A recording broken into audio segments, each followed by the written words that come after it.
আমিন আমার জীবনে একবার ঢোকার তৌফিক দিয়েছিলেন, আলহামদুলিল্লাহ। আমার চোখের সামনে অনেক রাজা বাদশা আমার চোখের সামনে ঢুকছে, জীবনে বহুবার আল্লাহ নিয়েছেন। বাইরে দাঁড়ায় এতিমের মতো কাঁদছি যে আল্লাহ এই ঘরটার মধ্যে যদি একবার।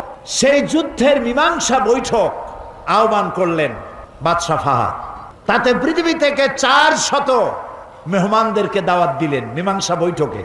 কেমনে কেমনে আমার মতো একটা ভাঙ্গা ছেঁড়া মানুষও দাওয়াত পাইল। আমি তখন যখন প্লেনে উঠেছি তখন আমার মনের মধ্যে একটা চিন্তা হলো, সারা জীবন যে আশাটা করতেছিলাম আল্লাহ যদি এইবার এটা পুরো করতেন। আমাদেরকে হোটেলে নিয়ে জায়গা দেওয়া হলো। এশার নামাজের পর একটা ব্রিফ কেস দিল সমস্ত মেহমানদেরকে। ব্রিফ কেসের ভিতরে কাবা শরীফের গেলাপ পাইলাম, আতর পাইলাম, জায়নামাজ পাইলাম, আর পেলাম অনুষ্ঠান সূচি।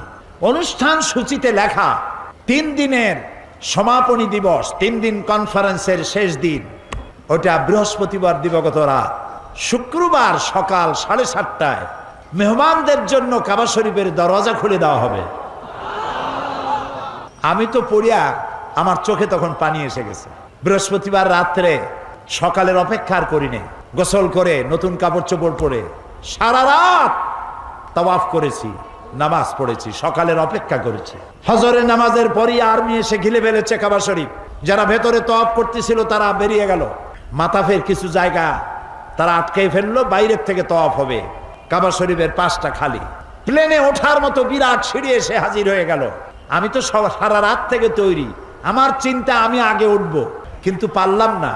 তৎকালীন আজাদ কাশ্মীরের প্রেসিডেন্ট সর্দার আব্দুল কাইয়ুম উঠে পড়লেন আগে। 2 নম্বরে উঠলেন রাশিয়া এবং আফগানের যুদ্ধের নেতৃত্ব দিয়েছিলেন আব্দুর রব আস-সাইয়াফ আর-রাসূল। তিনি আফগান মুক্তিযুদ্ধের সর্বাধিনায়ক, তিনি উঠলেন। 3 নম্বরে আল্লাহ তার গোলামকে চান্স করে দিলেন।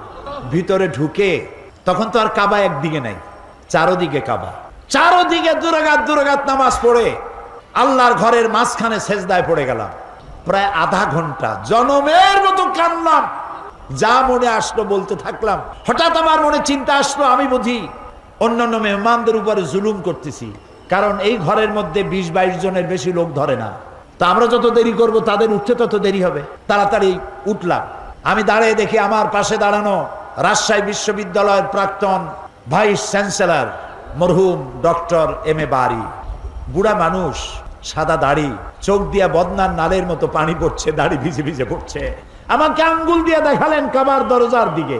আমার চোখ গিয়ে পড়লো কাবার দরজার উপরে, যেখানে উনি আঙ্গুল দিয়ে দেখালেন সেখানে লেখা আছে ওয়াকালা রাব্বুকুম উদউনি আস্তাজিব লাকুম।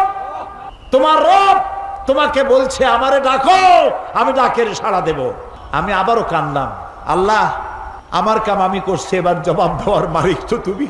আল্লাহুম্মা লা তারুদ্দানা খাইবিন। ওর নিচেই দেখি লেখা সূরা কুরাইশ, ফালিয়াবুদু, পুরা সূরা লেখা ফালিয়াবুদু রাব্বা হাযাল বাইত। আমার কাছে মনে হলো যেন আল্লাহ তাআলা কুরাইশদের হাত ধরে বলতেছেন, বেটারা ক্ষুধার সময় যদি খাবার চাও আর ভীতির সময় যদি নিরাপত্তা চাও, ফালিয়াবুদু রাব্বা হাযাল বাইত, এই ঘরের মালিকের ইবাদত কর। কোন ঘর? বাইতুল্লাহ।